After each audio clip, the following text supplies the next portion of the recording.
Well, the Indian government is selling the India story in Japan to investors, both for incremental investment as well as fresh investment. Joining us now is the Secretary of the DIPP, Mr. Ramesh Abhishek. Sir, thanks very much for joining us. You've had a slew of meetings here in Japan with investors. Japan has emerged as the third largest investor into India. FDI from Japan at about $4.2 billion for FY17. Take us through what they're telling you in terms of future investments, the sectors that they're interested in, and whether we could possibly see them invest in sectors like food processing, food retail, and retail also. A couple of years back, Japan had promised that they will be investing 3.5 trillion yen in India. Almost 1.3 trillion of that is going into the high-speed rail project, and the rest consists of overseas development assistance being given through JICA, and the rest is FDI. We are seeing a lot of increase in FDI from Japan. A lot of investor interest is increasing. Even the JICA funding number of projects approved, etc., are going up very significantly. We have a core group under Cabinet Secretary that reviews this from time to time. We have mechanisms with the Japanese government at many levels, and we are finding that the investors are very, very keen to see new opportunities.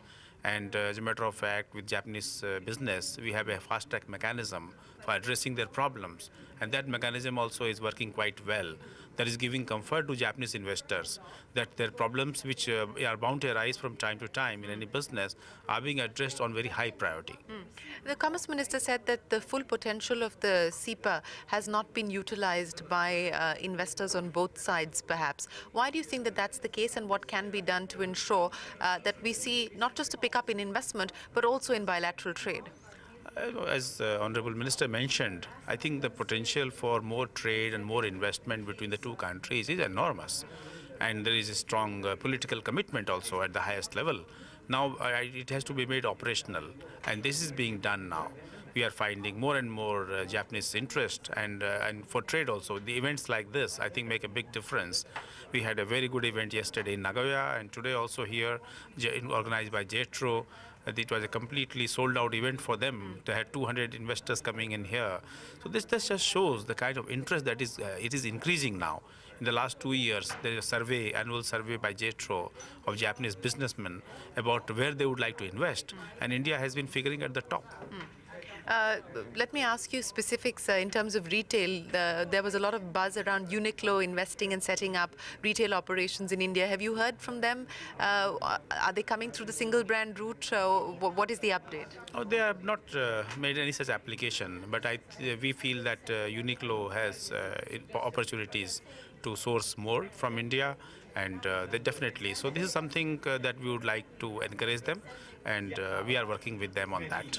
On the FDI front, sir, and you talked about how many sectors have been liberalized completely, 100% FDI allowed across a bunch of sectors. The finance minister in the budget had said that further liberalization and further tweaking of the FDI policies on the anvil. How soon and when can we expect that, and what kind of changes are we talking about? I mean, right now there is no particular timeline. As Honorable Finance Minister mentioned, it will be done during this course of this year.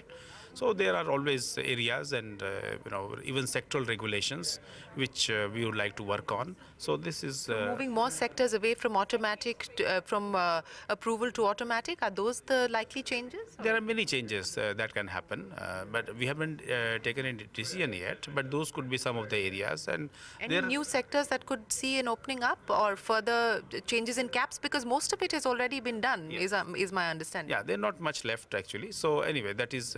We have to take a view on that, and there are sectoral issues, procedures. I think now the focus is more on easing the processes and procedures to promote FDI. So apart from the policy changes that are required, we also need to look at the processes and procedures. So we are looking at all of them.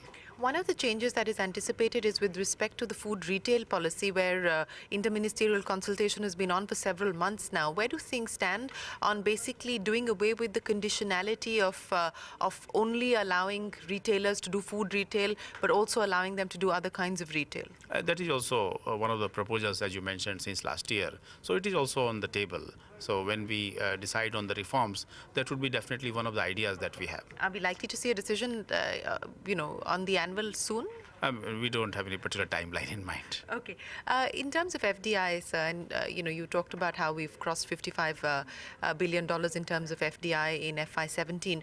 What is the outlook now as far as FY18 is concerned, and which sectors do you feel most confident about in terms of fresh capital coming in?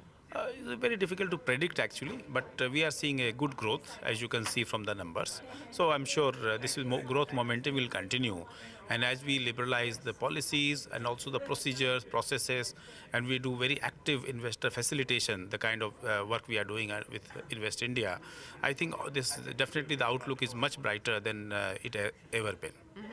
My final question, sir, it's 2 years of the Make in India mission. When we last spoke, you had said that perhaps even the Make in India policy would require some tweaks and some changes to make it more robust. What is the plan on that, and what is your own assessment of how Make in India has delivered on the ground? See, Make in India has delivered quite a lot actually. We have actually now listed, which we have released to the public, that how many ease of doing business work has been done to promote Make in India, how many tax policies have been changed in the last 3 years of budget, and similarly other policies, infrastructure. We have listed specific projects that have come on the ground. We have actually brought out a list of 250 plus projects which has come with FDI on the ground. That is itself is almost $60 billion of projects. So all that has been done. What we are now thinking is focus more on those sectors within Make in India that have a lot of potential and more competitive advantage, and where more policy interventions are required. There are many sectors which are important, but then ministries are dealing with that, and where perhaps not many interventions are required as of now, because a lot of work has been done.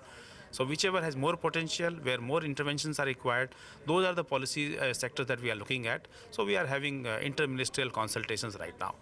Mr. Abhishek, always a pleasure speaking with you, sir. Thank you very much for joining us here in Japan. Well, that's the Secretary of the DIPP here in Tokyo as he addresses investors at the India Investment Conference. On that note, it's time for us to take a break, but when we return, we continue our conversation with investors who are looking to invest in India, in Japan calling.